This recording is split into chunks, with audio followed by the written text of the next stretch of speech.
조합재 TV 시청자 여러분 안녕하십니까? 2022년 10월 2일 오후 4시 30분입니다. 이어서 일부에 이어서 1974년 10월 1일에 있었던 국군의 날 행사에서 박정희 대통령이 했던 역사적 연설, 최고 연설입니다. 이 내용을 이어서 소개해 드리겠습니다. 1974년 10월 1일은 박정희 대통령으로서는 가장 큰 충격이었던 유경수 여사 피살로부터 한 달 보름이 지난 시점이었습니다.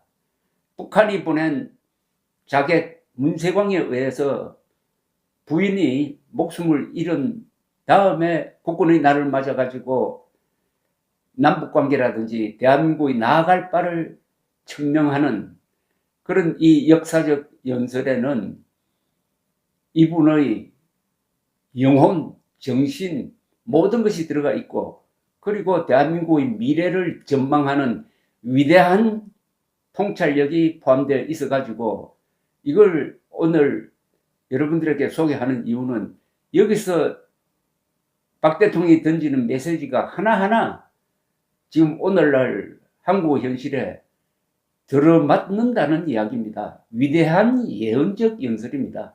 그래서 최고 연설이라고 합니다. 이어서 제가 박정희 대통령 유시, 국군의 날 유시를 읽어가면서 설명을 드리겠습니다. 한국전쟁이 끝난 지 벌써 20여 년의 세월이 흘렀습니다. 그동안 국제사회에는 많은 변동이 생겼습니다. 우리 한반도를 둘러싼 주변 정세에도 많은 변화가 있었습니다. 그러나 이와 같은 변전 속에서도 하나 변하지 않은 사실이 있습니다. 그것은 무엇이겠느냐? 북한 공산주의자들의 대남 적화 야욕입니다. 이것만은 하나도 변화한 것이 없습니다. 6.25 당시나 6.25 전이나 또한 지금이나 하나도 변하지 않았다는 이 엄연한 사실을 우리는 분명히 알고 있어야 합니다.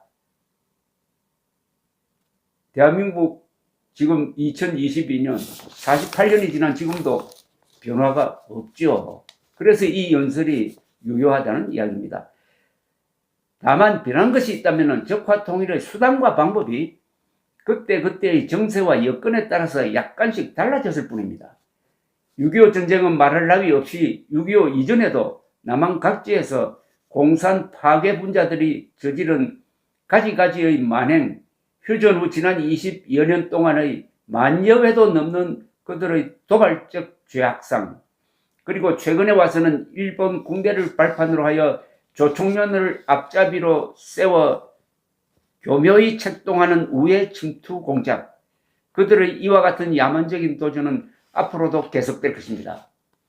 이러한 한반도 현실을 멀리 밖에서 바라보는 사람들은 그들의 입장에서 이를 열강간의 국제 권력 정치의 부분적인 마찰로만 보아 넘기려는 경향조차 있는 것 같습니다.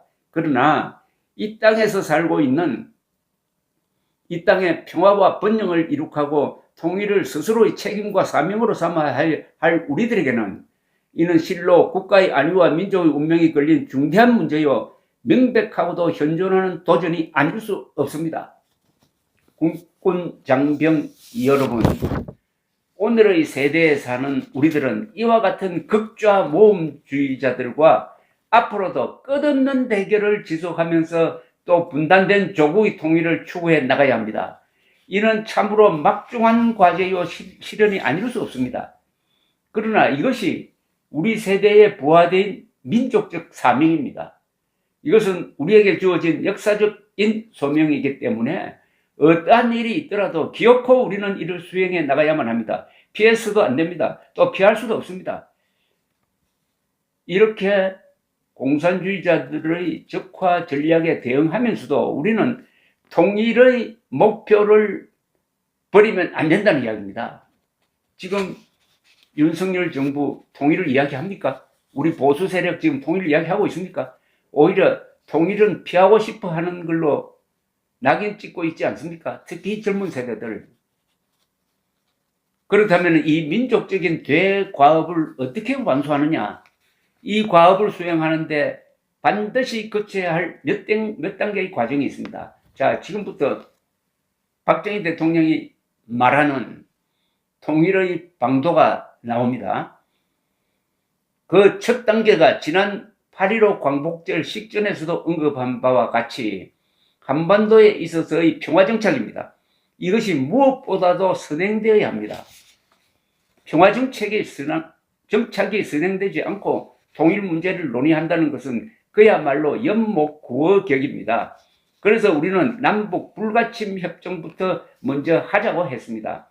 이것이 이루어짐으로써 남북이 평화 공존을 해 나가고 서로 대화를 해 나가면서 교류도 하고 가능한 분야부터 협력도 해 나가자는 것입니다. 그리고 또 남해 3,500만, 북에 1,500만의 인구를 가진 우리 민족도 국제사회에서 뜻이 우리의 발언권을 행사하고 국제협조에 기여하기 위하여 유엔에도 같이 들어가자고 우리는 주장했습니다. 그렇게 나가다가 여건이 성숙되면 조국의 정치적 통일 문제도 적극적으로 추진하여 끝내 성취시켜 보자는 것입니다. 현존 여건으로 봐 우리 민족을 평화적으로 통일하는 데에 이 방법 외에 또 다른 무슨 방법이 있겠습니까? 그런데도 북한 공산주의자들은 우리의 이런 제의를 모두 거부해 왔습니다. 여기에 박정희 대통령이 추구하는 통일 대전략이 있습니다. 먼저 평화 정착을 하고 서로 불가침 약속을 한 다음에 서로 교류를 하다가 서로 신뢰가 생기면은 그때 가서 정치적으로 통일 문제를 논의해 보자. 먼저 평화 정착이 이루어져야 한다. 그 전에 통일을 이야기하면은 정치적 통일을 이야기하면 혼란이 온다. 북한에 넘어간다. 이런 이야기 아닙니까? 그런데 그 뒤에 어떻게 됐습니까? 김대중, 노무현, 문재인은 평화 정착이 오기도 전에 통일 약속을 했지 않습니까? 누구하고 했습니까? 김대중 대통령은 2000년 6월 15일 김정일과 이런 6.15 선언을 했습니다. 우리 민족끼리 자주적으로 통일한다. 우리 민족끼리 자주적으로 통일하고 남쪽의 연합제와 북쪽의 연방제가 공통점이 있다고 인정하고 그 방향으로 통일을 논의하기로 했다. 완전히 이거는 북한 노동당 정권의 적과 통일에 도장을 찍어준 거죠.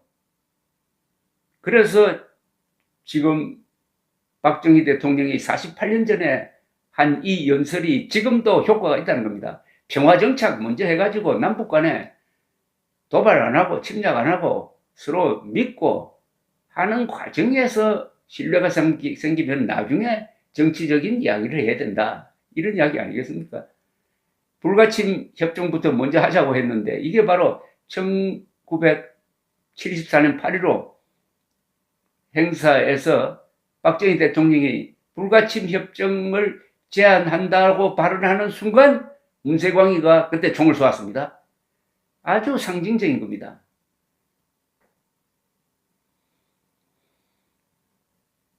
자, 그 다음에 박정희 대통령의 연설이 이렇게 이어집니다.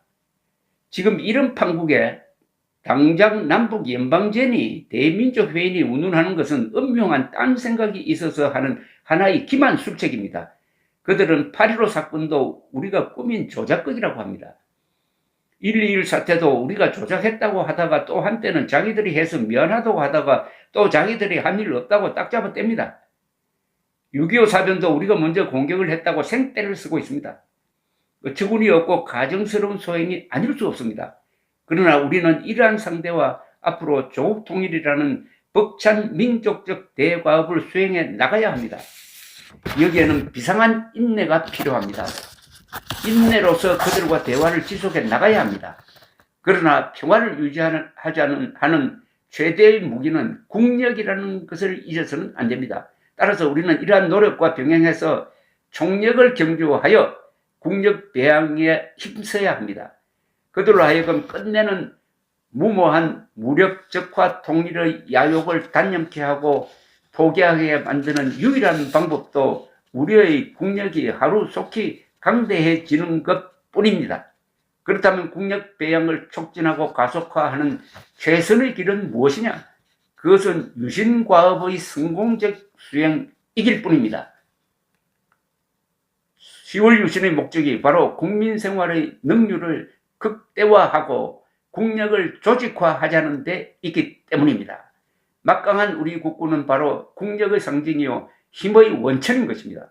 우리 국군이 국방을 튼튼히 해줌으로써 우리의 국력 배양도 더욱 가속화될 것입니다. 국군 장병과 향토 예비군 여러분은 여러분들에게 부하된 사명의 막중함을 자각하고 맡은 바 임무 완수에 최선을 다함으로써 백전필승 유비무환의 완벽한 국방태세를 확립해 주시기를 당부하는 바입니다. 오직 이것만이 북한 공산주의자들의 오산으로 인한 무모한 불장난을 미연에 방지하고 한반도의 평화를 정착시키는 길이라고 확신하는 바입니다. 바로 이 대목에서 저는 이 연설을 최고의 연설, 최고의 예언이라고 보는 것입니다. 이렇게 경고했잖아요. 박정희 대통령이 이런 판국에 당장 남북 연방제니 대민족회의니 운운하는 것은 음흉한 딴 생각이 있어서 하는 하나의 기만술책입니다. 그런데 이 기만술책에 딱 넘어간 사람이 김대중, 노무현, 문재인 아닙니까? 남북 연방제가 있을 수가 있습니까? 그런데 2000년 6.15 선언에 김대중이 바로 남북 연방제에 합의했잖아요. 그걸 2007년 10월 4일 노무현이 이어받았잖아요. 그걸 문재인이 2018년 4월 27일 판문점 선언으로 이어받았잖아요. 이게 말이 됩니까? 이게 완전히 적화 전략에 김대중, 노무현, 문재인이 넘어갔습니다. 그것을 예상을 하고 지금 이런 판국에 당장 남북 연방제니 대민족 회의니 운운하는 것은 음흉한 딴 생각이 있어서 하는 하나의 기반술책입니다. 1974년 이렇게 피를 토하듯이 했을 때는 그래도 북한이 핵을 가지고 있지 않았습니다. 오히려 그때 남한에는 미군이 전술핵을 배치해 놓고 있었습니다. 그런데 전술핵은 빠져버리고 북한에는 김정은이가 핵미사일을 손에 쥐고 있는 상태에서 남북 연방제니 하는 이런 통일 이야기를 하면은 이건 완전히 남한이 북한에 약점 잡혀가지고 북한에 놀아나는 것 아닙니까? 이 연설을 듣고 있으면 1974년보다 2022년이 더 위험해졌다 하는 것을 실감하게 됩니다. 그러면서 박정희 대통령은 유신의 성공적 수행 이길 뿐이다라고 이야기합니다. 그런데 이 유신과 어비력이 뭐냐? 1972년 10월 17일 유신 선포를 해서 권력을 집중한 이유는 바로 중화공업 건설을 위한 것입니다. 중화공업 건설을 위해서는 이 정치 코스트가 최소화해야 한다. 국력을 그러니까 조직화해야 한다. 능률을 극대화해야 한다. 국가체제를 그렇게 만들어야 된다. 그러지 않으면은 대한민국은 선진국으로 가는 막차를 탈 수가 없다. 시간이 없다. 내가 욕을 먹더라도 유신체제를 통해서 중화공업을 건설하겠다. 이렇게 나왔던 것입니다. 그게 결국 성공하지 않았습니까? 바로 이 연설이 박정희 대통령의 위대한 예언이라는 증거입니다. 여기서 일단 끝내고 다음에 또 한 번 더 이 연설을 소개해 드리겠습니다. 감사합니다.